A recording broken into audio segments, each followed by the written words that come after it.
Welcome to this episode of the fortnightly CWI broadcast. It's being viewed on YouTube, channel CWI Media, and also on Facebook, Socialist World CWI page. Now, often these CWI broadcasts focus on a particular country or a region of the world. But today we're going to be looking at the whole world in its entirety because the International Secretariat of the CWI has just produced a statement which is about the world situation today, about world perspectives. And you can read that on the CWI website, which is socialistworld.net. And today we're going to be discussing some of the content of that statement. Now, it's clear that the world situation is highly unstable, highly turbulent, and therefore it's absolutely essential to regularly assess and examine, really, from a working class standpoint, from a Marxist standpoint, what are the processes taking place, what are the trends taking place, and what is the balance of forces in the world at the present time, in societies across the world. Now, responding to the points that I'm going to raise on the statement today, I'm pleased to say that we've got Tony Saunois, who is the Secretary of the CWI. And you might have seen Tony in these broadcasts normally on the presenting side, posing the questions. But today, Tony is going to be responding to a few questions about this statement, which, as I said, you can read for yourself online. Now, turning to Tony then. Tony, the opening paragraph of the statement refers to the breakneck speed at which the economic, political and social crisis is unfolding. And it also refers to the misery that's being inflicted on millions of people across the globe, which it says is on a scale not seen for an entire historical era. Now, clearly the speed and scale referred to here is clearly worsened by the COVID pandemic. But it goes much deeper than that, doesn't it, in terms of what's come before and also what is to come?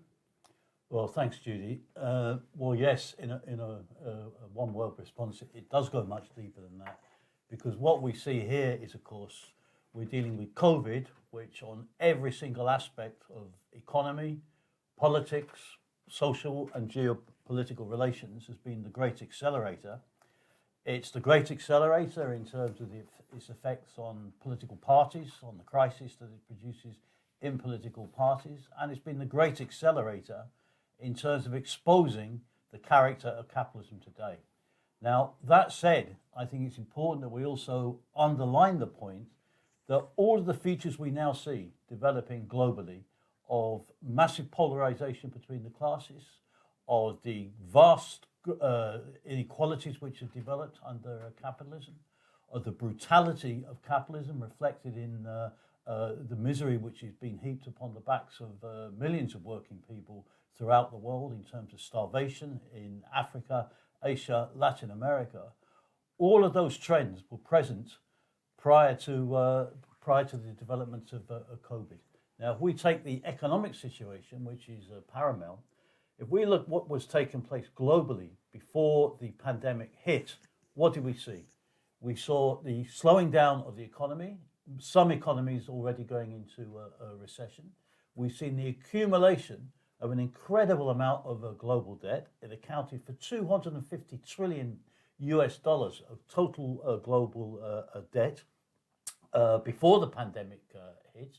We're on the brink of a financial crisis, and they were going to be plunged into a situation of recession, resulting in mass unemployment and consequences probably far worse than the great crash of 2007, 2008. We'd also seen the tensions developing between US imperialism, the most important and powerful imperialist power on the planet, and but still coming into increasing competition with the growth which had taken place of China, and it was bringing them into conflict.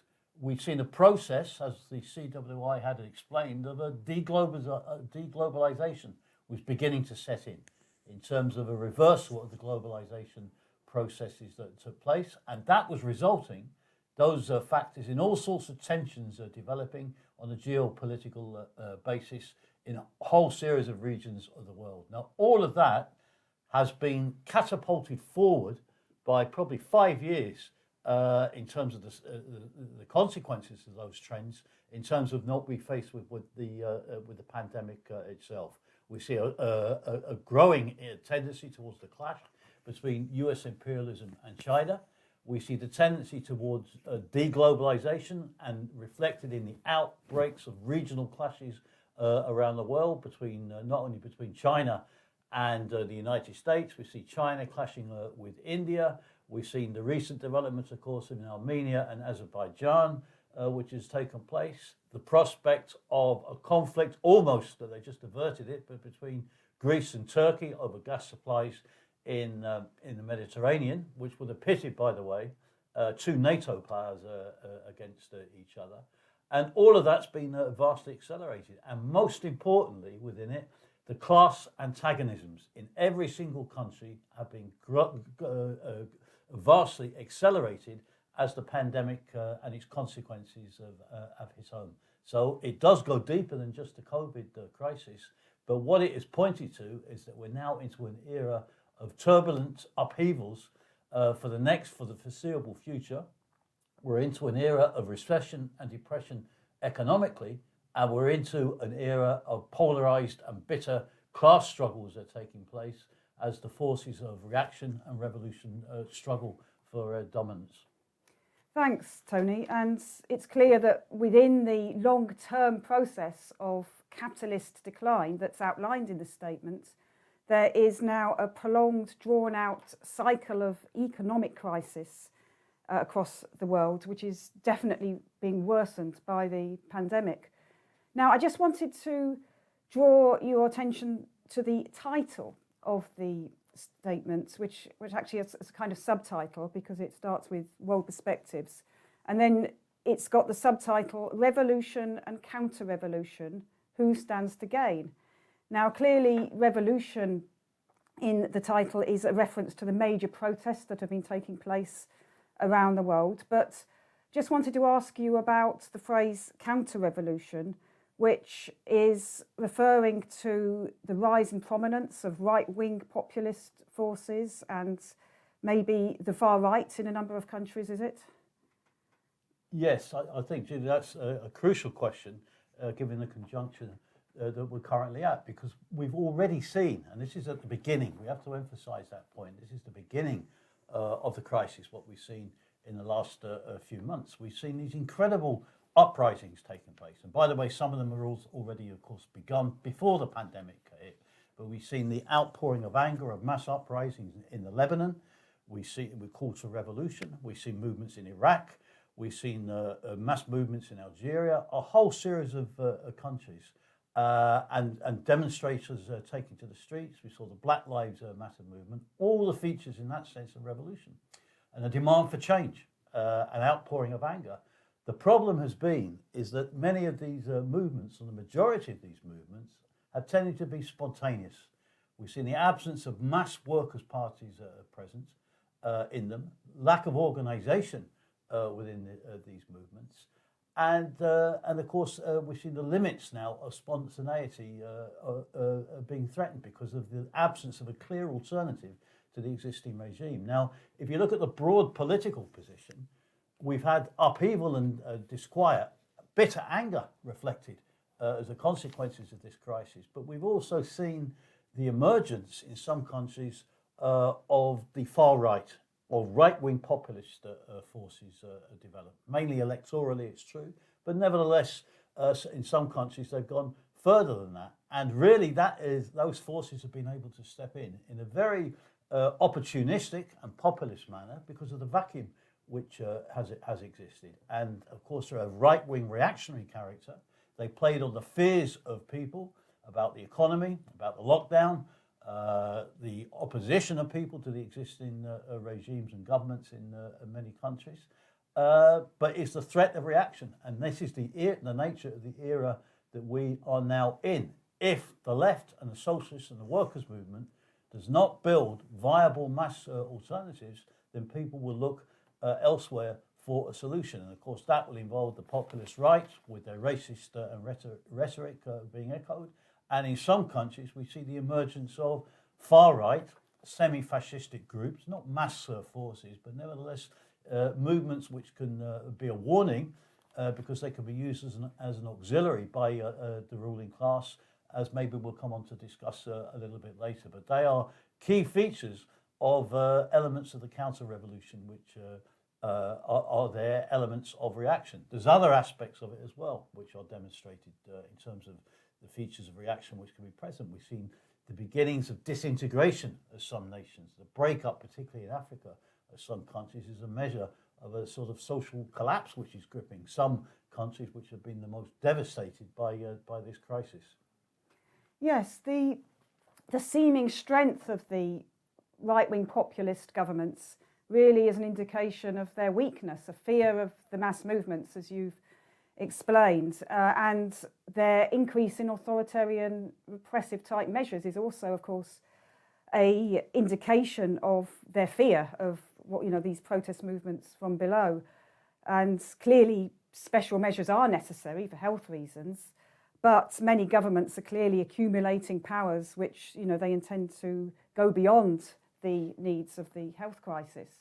But I just wanted to ask you just used the word fascistic in your comments just then, and the statement does warn against labelling right-wing populists and the far right as well today as fascists in the classical sense of the term.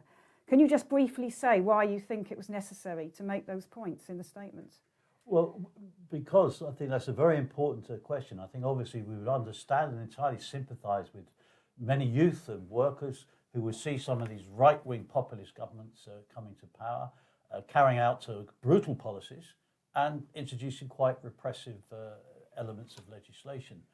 But if we're going to fight against them, we have to have a clear understanding of what we're fighting against. And the point that we were making in the statement is that it's not that these governments don't represent a threat. They do.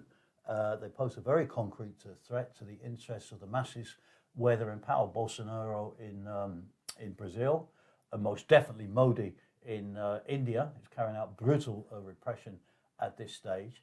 But despite the features of a repressive character that these right-wing populist regimes have, they're not comparable with what happened with fascism in the 1920s and the 1930s, because that was a very distinct form of reaction. It was mass organizations which rapidly developed based on the middle class, lumpenized sections of the working class as well, drawn from a desperate position of the mass army of the unemployed which exists in the countries, and the failure of a series of revolutions to be carried through successfully. And they built up as a weight of that a certain stage mass forces, and they were brutal mass forces. But fascism, as it was classically anticipated, was then turned to by the capitalist class, who lent their support to them, the Phalange in Spain, Mussolini's forces in Italy, and of course the Nazis in Germany, out of fear of revolution.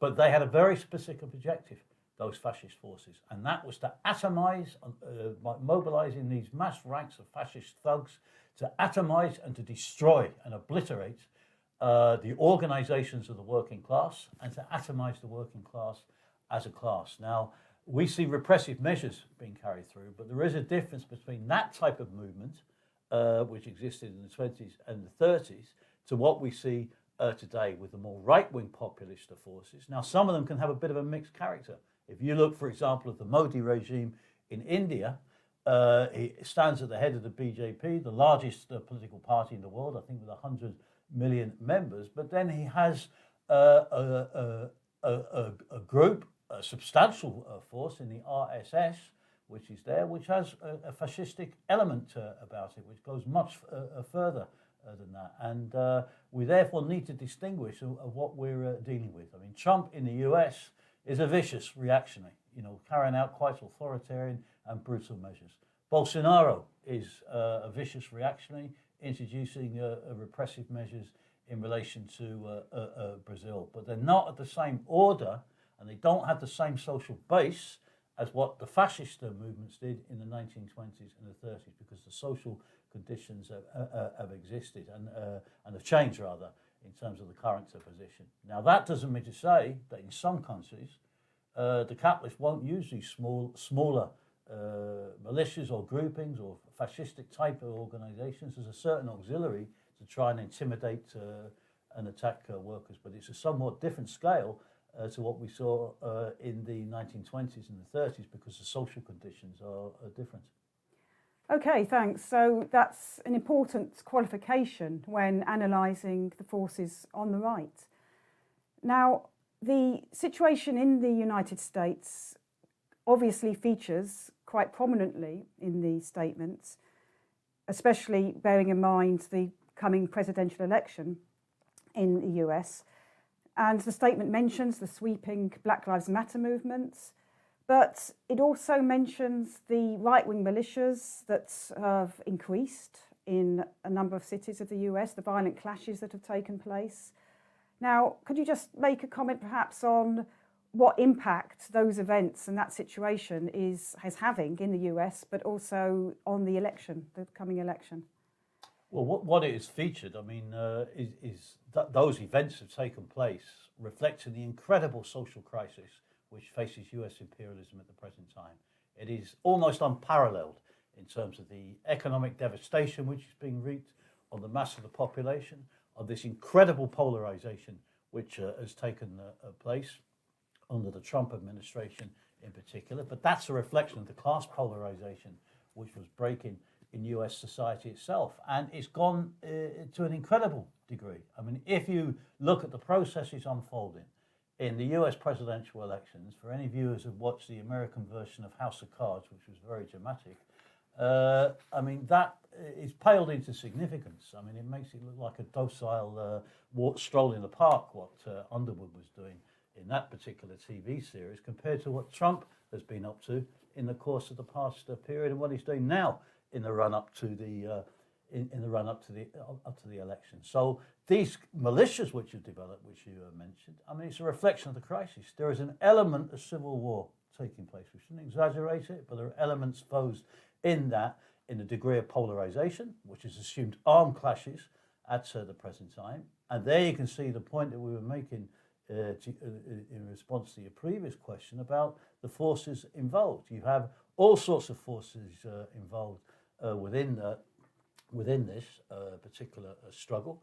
But some of them, you had Trump appealing to them. He refused in the presidential debate to condemn openly the white supremacists, which is a scandalous position, which of course immediately polarized the situation still further. But he really was giving a warning when he said to the militias, the Proud Boys, stand down but be ready, because that is an indication that he's going to he intends, if he can get away with it, and that's a big if, to make a fight of it, even if he loses the popular vote, even if he loses the electoral college, that he won't recognise the result. He'll take it to be fought out in the Supreme Court, which he's trying to stack against him.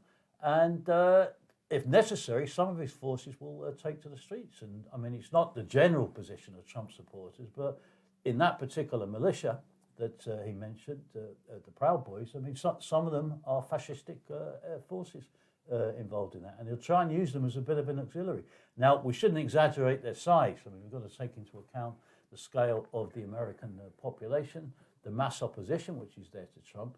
But he is trying to play with this. He has a route to try and, in effect, nullify.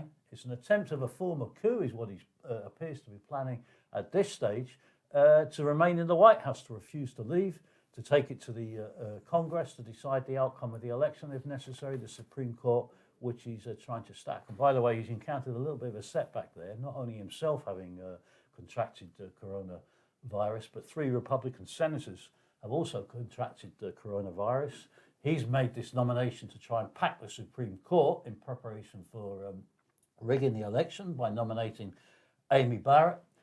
to the Supreme Court, but the three senators who've contracted coronavirus have now cost him his majority in the Senate, and the rules in the US Senate are you have to be there and vote in person, so it's going to pose a little bit of a problem for him. He might get around that by delaying the vote a little bit, hoping that they recover, or change the rules. I mean, all rules are up to be rewritten under this particular US precedent, but it's going to be a battle royal in the run-up to the campaign. I see today, or a couple of days ago, he's announced that he's now not prepared to debate further with Biden because it's going to be a virtual debate. He said it's a waste of his time dealing with that. What that indicates, we have to see. But the election is wide open. Biden's ahead in the polls at this stage, the national polls.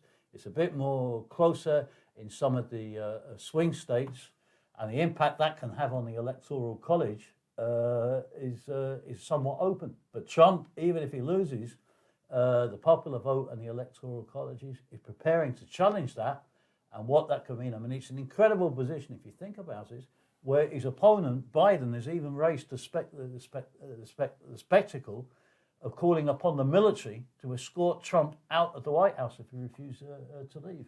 Incidentally, the generals declined that offer and said it wouldn't be them, the police and the Secret Services would have to do it. They don't really want to get involved in this if they can avoid it. But it's a measure of the crisis. And a point we have to emphasize in this is that even if Trump is defeated, he stands down or he doesn't recover from the coronavirus, if Pence is defeated, if Biden comes in and wins, that is not going to resolve the crisis in the US society. That is now a permanent feature.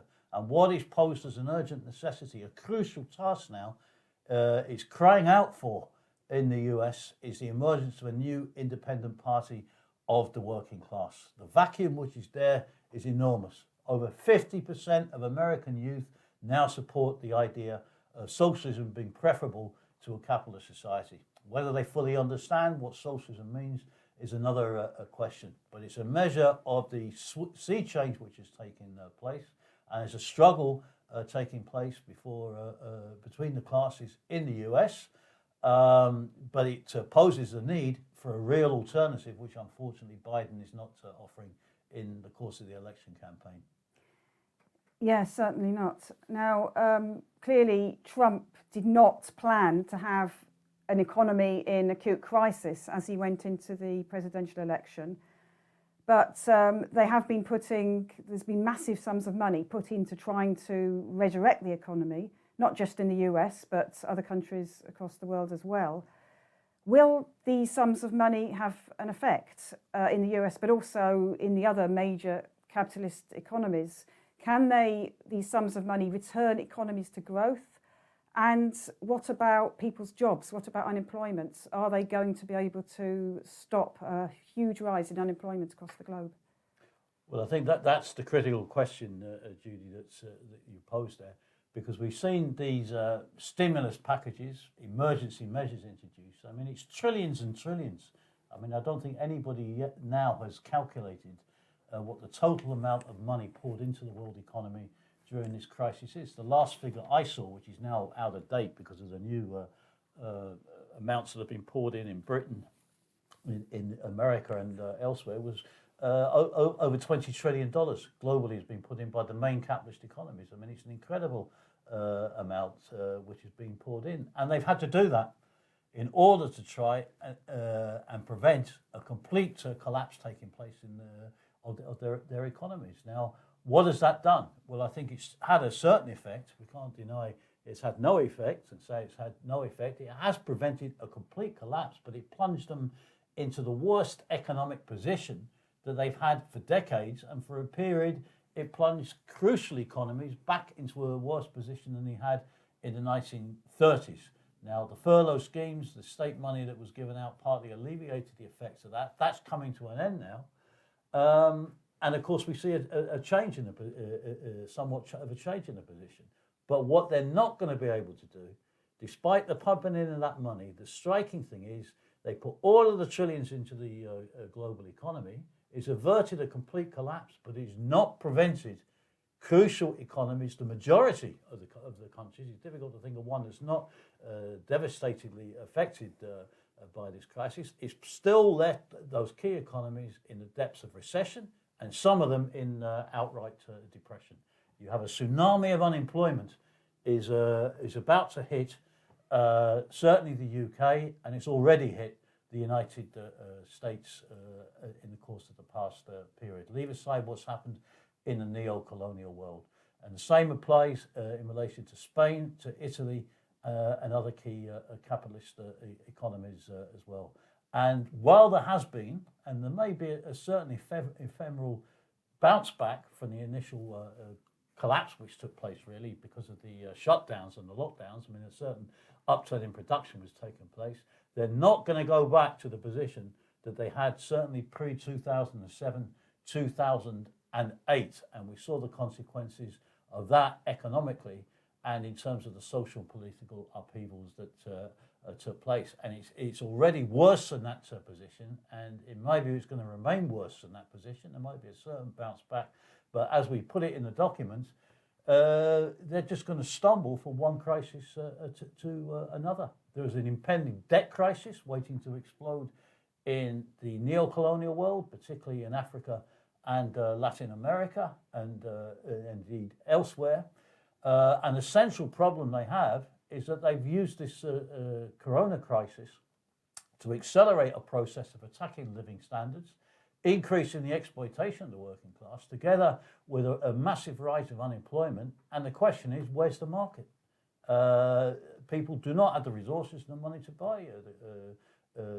buy, and capitalism needs a market, and that's the underlying problem that they have, which they're not resolving at this particular stage. And I think what we've seen in the application of these stimulus packages was where they just jumped. I mean, it was incredible. In the space of 2 days, all of the neoliberal propaganda and neoliberal philosophy of no state intervention, let the markets rip and roll, was just thrown out of the window and was jettisoned by every capitalist class in the world. And they went back to state intervention, stimulus packages.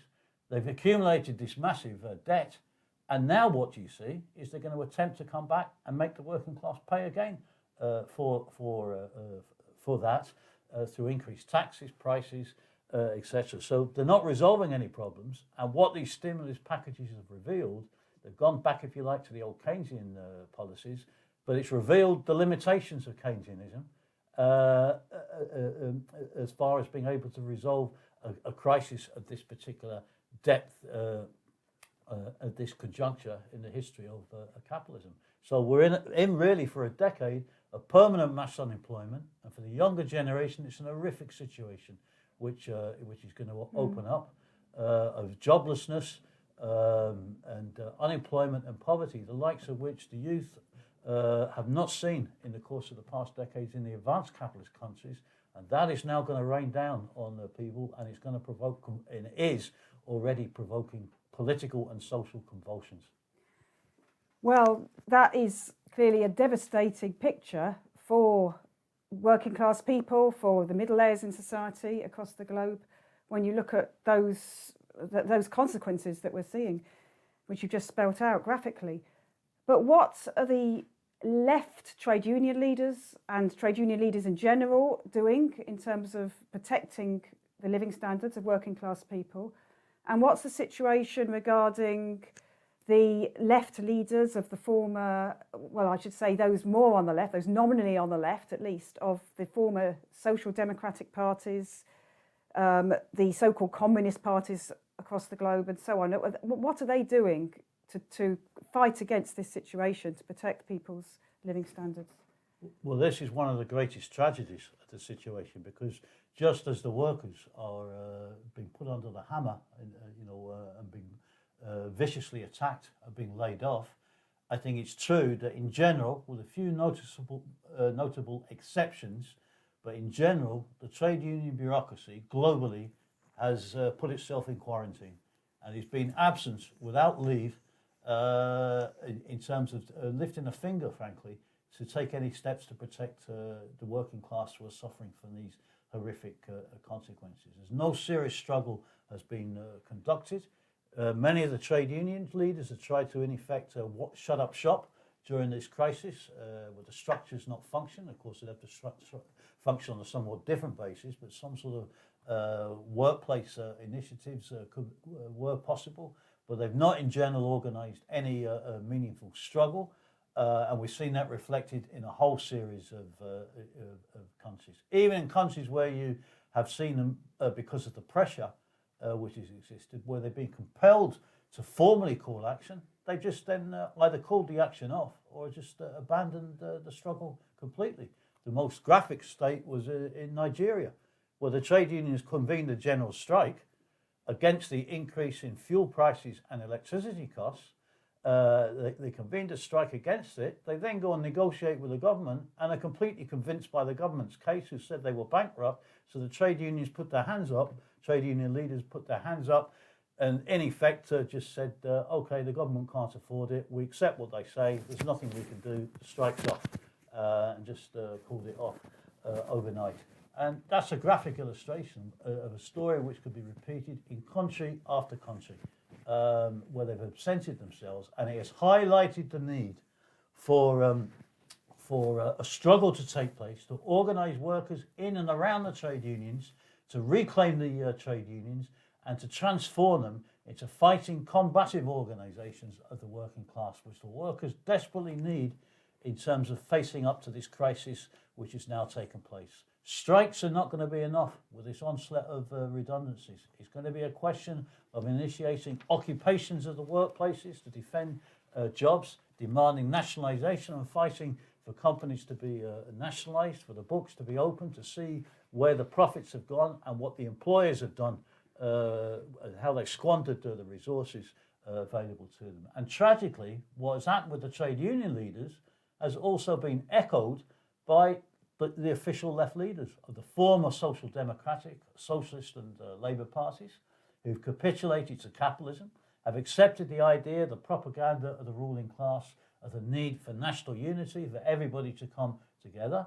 And unfortunately, even the new left have been prepared to, the so-called new left around Podemos in Spain, the Linke in Germany, and other such forces, have swallowed the argument and have simply followed behind what the social democratic parties have done. Podemos goes into the government with PSOE in Spain. We see them supporting the government's policy in a whole series of other countries and not offering any alternative whatsoever, because they're trapped in the prism of simply thinking within the framework of capitalism and are not prepared to think out of the box and pose the issue of the need for a new society, a socialist society, a democratically socialist plan of the economy to be introduced. They're not prepared to pose that. So in the depth of this crisis, as the crisis has got deeper and worsened, they've gone further to the right because they're imprisoned within the system. And it poses the need, very sharply, the need to build real combative fighting mass socialist parties of the working class that are going to struggle not only to defend workers' interests and their rights today, but linking those day-to-day struggles with the need for a complete transformation of the system, because capitalism in this area has now plunged into a prolonged, protracted death agony, which is opening up a dystopian future for the mass of the world's population. Yes, and we clearly need to strongly counterpose working class unity as against this so-called national unity, which you've touched on in your remarks, which is being pushed by governments. And we're seeing, as you said, trade union leaders, former social democratic leaders and so on, falling behind that mantra, which really means this national unity means a unity of classes. In other words, cutting across struggle by working class people against the ruling classes. Now, the last question I want to pose, Tony, is really what is the role of CWI members in this tumultuous period? How can we advance the forces of Marxism through what we do around the world today? Well, I think that's the crucial question, because our task now is to intervene in these struggles, not to be mere commentators. It's not a question of commentating on the sidelines, but to be in the forefront of the struggles to defend workers' rights, taking up all of the struggles against racism, or the attacks on labour rights, fighting against the repressive legislation which is being brought in by a series of governments around the world at this particular stage, and of linking that with the need to build mass socialist alternatives, and by providing ideas of how to take the struggle forward, of what forms of organisation are needed, of initiating action where we possibly can. CWI members and supporters can play a crucial role in assisting workers draw the right conclusions as to what is necessary to defeat capitalism. And we think by posing the issue of a socialist alternative and explaining what that programme means, the forces of the CWA can make an enormous contribution to assist workers in their day-to-day struggles, but also assist them in coming together to build new organisations and new parties. And in the course of that process, reaching out to other forces for discussion, for debate, to clarify the issues of the programme and tactics of struggle which are necessary, we believe the forces of the CWI in the coming period can be enormously strengthened, which can be an additional lever to assist workers in their struggles that we're going into in this tumultuous period of capitalist crisis. Thanks. So our task is to raise consciousness, build consciousness on the need for a socialist programme, but also on how to build the mass forces spearheaded by the working class that can deliver on that programme, as Tony has just explained. Now, with those points, I'm going to bring this broadcast to an end. First of all, thanking Tony very much for responding to these questions. Thanking all the viewers of it for watching it, for listening to what we've had to say. I would urge anyone to get in touch with us if you would like to get involved in your country in the discussions that are taking place within the CWI. If you're able to make a donation, please go on our website, socialistworld.net, and you can contact us through that website for other discussion as well, as I've just said. We'll be back for more in 2 weeks' time. So with those remarks, we'll end this broadcast today. Thank you.